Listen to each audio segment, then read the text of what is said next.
രാഹുൽ ഗാന്ധിയുടെ ഒരു പുതിയ സ്പോർട്സ് അവതാരം ജുജുത്സു ചെയ്യുന്ന രാഹുൽ ഗാന്ധി ഈ നാഷണൽ സ്പോർട്സ് ഡേയിൽ ഓഗസ്റ്റ് 29-നാണ് ഭാരത് ജോഡോ യാത്രയ്ക്കിടെ അദ്ദേഹം നടത്തിയ ജുജുത്സു പ്രകടനങ്ങൾ അദ്ദേഹം കാണിച്ചത്. വളരെ കൗതുകമുണർത്തുന്ന, സ്പോർട്സിൻ്റെ പ്രാധാന്യം ഊന്നി പറയുന്ന, ശാരീരികമായും മാനസികമായും ഫിറ്റ് ആയിരിക്കേണ്ട കാര്യത്തെക്കുറിച്ച് ശ്രദ്ധയാണ് രാഹുൽ ഗാന്ധി അതിലേക്ക് കൊണ്ടുവന്നത്. അതാണ് നമ്മളിവിടെ പരിശോധിക്കുന്നത്. നമസ്കാരം. ഓഗസ്റ്റ് 29 നമ്മുടെ നാഷണൽ സ്പോർട്സ് ഡേ ആണ്.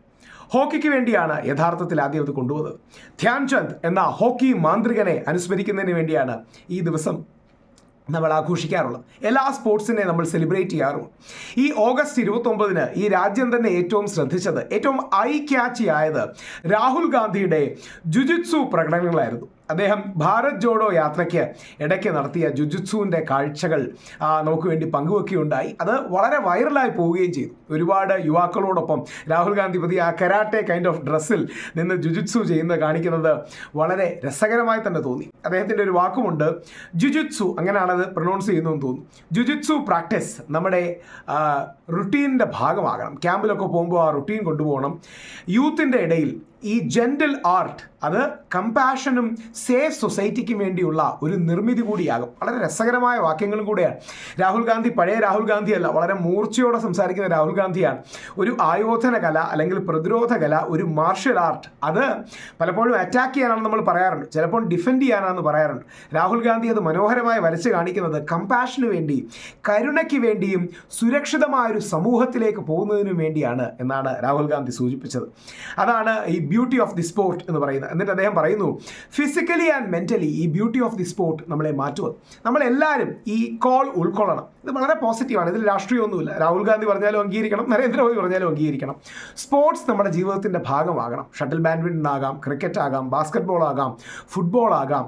കാര്യം ഫിസിക്കലി നമ്മൾ സ്ട്രോങ് ആണ്. അവിടെയാണ് സ്വാമി വിവേകാനന്ദനെ കോട്ട് ചെയ്ത് പറയാറുള്ളത്. സ്വാമി വിവേകാനന്ദൻ പറയുന്നുണ്ട്, ഭഗവത്ഗീത വായിക്കുന്നതിനേക്കാൾ പ്രധാനം ഫുട്ബോൾ കളിക്കുന്നതാണ് എന്ന്. കാരണം ഫുട്ബോൾ കളിച്ചു കഴിഞ്ഞാൽ നമ്മുടെ മാംസപേശികൾക്ക് ശക്തി കൂടും. അതോടുകൂടി ഭഗവത്ഗീത കൂടുതൽ തിരിച്ചറിയാനാകും, അല്ലെങ്കിൽ ബൈബിൾ കൂടുതൽ തിരിച്ചറിയാനാകും, പരിശുദ്ധ ഖുർആൻ കൂടുതൽ തിരിച്ചറിയാനാകും, വിശുദ്ധ ബൈബിളോ തോറയോ ഒക്കെ തിരിച്ചറിയാനാകും. എന്ന് പറഞ്ഞാൽ ശരീരമാണ് ടെമ്പിൾ, ശരീരമാണ് നമ്മുടെ ക്ഷേത്രം. Body is the temple. ആ ശരീരത്തെ ഒരു ദേവാലയം പോലെയാണ്, ആരാധനാലയം പോലെയാണ്, പള്ളി പോലെ ആണ്, അമ്പലം പോലെ വിശുദ്ധമായി സൂക്ഷിക്കണം. അതിന് സ്പോർട്സിൻ്റെ പ്രാധാന്യം, സെൽഫ് ഡിഫെൻസിൻ്റെ, മാർഷ്യൽ ആർട്ടിൻ്റെ പ്രാധാന്യം, അതിന് നോൺ വയലൻസിന് വലിയ പ്രാധാന്യം ഉണ്ടെന്ന് പറയും. അങ്ങനെ വളരെ പോസിറ്റീവ് കാര്യങ്ങൾ നമുക്ക് മുമ്പിൽ തരുന്ന രാഹുൽ ഗാന്ധിക്ക് വീണ്ടും അഭിവാദ്യം അർപ്പിക്കുന്നു. ഇത്തരത്തിലുള്ള കാര്യങ്ങൾ കൂടി വേണം. എപ്പോഴും പോളിസിയുടെ പേരിലടി, നയങ്ങളുടെയും നിലപാടുകളുടെയും പേരിലടി എന്നത് മാറ്റി ഇത്തരം കാര്യങ്ങളും കൂടെ കൗതുകമായി നമ്മുടെ രാഷ്ട്ര നേതാക്കൾ, അത് രാഹുൽ ഗാന്ധി ആണെങ്കിലും നരേന്ദ്രമോദി ആണെങ്കിലും അരവിന്ദ് കെജ്രിവാൾ ആണെങ്കിലും അല്ലെങ്കിൽ പിണറായി വിജയൻ സഖാവ് ആണെങ്കിലും ആരാണെങ്കിലും രാഷ്ട്ര നിർമ്മാണത്തോടൊപ്പം വ്യക്തി നിർമ്മാണത്തിലും കൂടി കേന്ദ്രീകരിക്കണം. അങ്ങനെയാകട്ടെ. നിങ്ങളുടെ നിലപാടുകൾ കമന്റ് രൂപത്തിൽ ഇടുക. എല്ലാ കമന്റും ഞാനിത് വായിക്കുന്നുണ്ട്. എൻ്റെ വീഡിയോസ് കുറെ കൂടെ മെച്ചമാകാനും ഞാനെന്ന വ്യക്തിക്ക് കൂടുതൽ പഠിക്കാനും ആ കമന്റുകൾ സഹായിക്കും. തീർച്ചയായിട്ടും ഇതിനെ ലൈക്ക് ചെയ്യുക, ഷെയർ ചെയ്യുക, സബ്സ്ക്രൈബ് ചെയ്യുക. കൂടുതൽ ക്വാളിറ്റിയുള്ള കണ്ടന്റ്, കൂടുതൽ സമയം ഇതിനുവേണ്ടി സ്പെൻഡ് ചെയ്യാനൊക്കെ അത് വലിയൊരു ഉത്തേജനം ഉണ്ടാകും എനിക്ക്. എല്ലാ അത്തരം കമന്റുകളും എന്നെ പ്രചോദിപ്പിക്കുകയും ചെയ്യും.